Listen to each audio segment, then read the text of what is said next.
नरेश अरोराचे कन्सल्टंटचे लोक तिथं आली होती आणि दादा त्यांना सुद्धा दादांच्या स्टाईलमध्ये झापतच होते।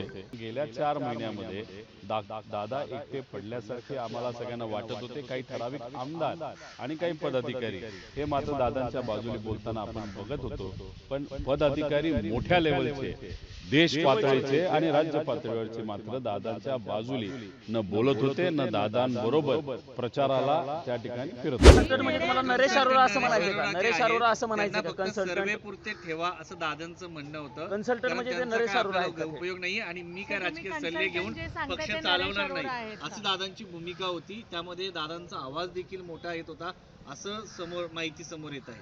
नाही, माहिती जी समोर येते ती खरी माहिती आहे, कारण मला सुद्धा त्या सोर्सच्या माध्यमातून हे कळालेलं आहे। आणि काही दिवसांपूर्वी बारामती हॉस्टेल पुण्यामध्ये सुद्धा जेव्हा आम्ही दादांबरोबर 10:30-11 पर्यंत बसलो होतो, तेव्हा सुद्धा नरेश अरोराचे कन्सल्टंटचे लोक तिथं आली होती आणि दादा त्यांना सुद्धा दादांच्या स्टाईलमध्ये झापतच होते।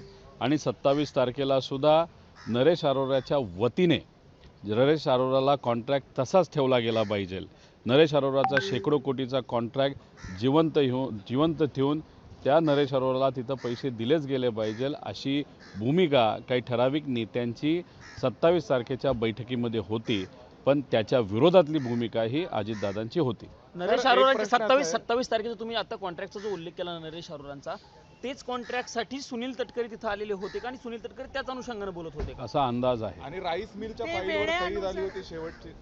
हो, म्हणजे ती फाईल अचानकपणे दादांच्या जो काही मंत्रालयाचं ऑफिस आहे त्या ऑफिसमध्ये ती फाईल तिथं त्या दिवशी आली। दादांना त्या फाईलबद्दल काहीच माहीत नव्हतं आणि मग संध्याकाळी जेव्हा प्रफुल्ल पटेल साहेबांचा तिथं फोन आला की फाईल अशी अशी आहे, दादांनी माहिती घेतली फाईल कुठे आहे, ती मंत्रालयामध्ये ती फाईल होती। मग बोलून घ्यायला आणि सही करायला बराच वेळ गेला आणि म्हणून त्या दिवशी संध्याकाळी उशिरा 7:13 दुसऱ्या दिवशीचं विमान हे बुक करावं लागलं। मी आता प्रफुल्ल पटेल यांचं नाव घेतलेलं आहे। तुम्ही म्हटलंय की प्रफुल्ल पटेल साहेबांचा आता फोन आला होता असं तुम्ही उल्लेख केलेला आहे, पण काय एवढं म्हणजे भंडारा गोंदिया भागामध्ये राईस मिल म्हणजे एवढं काय त्याच्यामध्ये महत्त्वाचं होतं? थोड्या वेळापूर्वी तुम्हीच म्हणाला होता की प्रमोद हिंदूराव जे दादांच्या फार जवळचे कार्यकर्ते आणि पदाधिकारी आहेत, त्यांनी स्वतःहून सांगितलं की प्रफुल्ल पटेलांचा फोन तिथं आला, त्यांची कुठली तरी एक फाईल तिथं होती,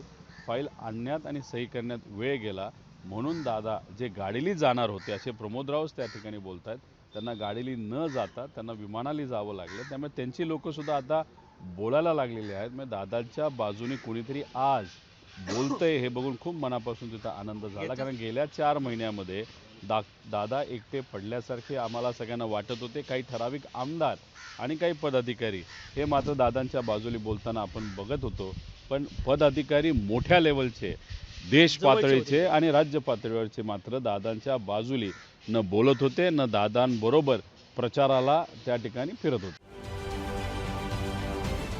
महाराष्ट्रातील सर्व बातम्यांचे विश्वासार्ह व्यासपीठ, सकाळच्या सर्व सोशल मीडिया प्लॅटफॉर्मला लाईक, फॉलो आणि सबस्क्राईब करा। तसंच सर्व नोटिफिकेशनसाठी बेल आयकॉन प्रेस करायला विसरू नका।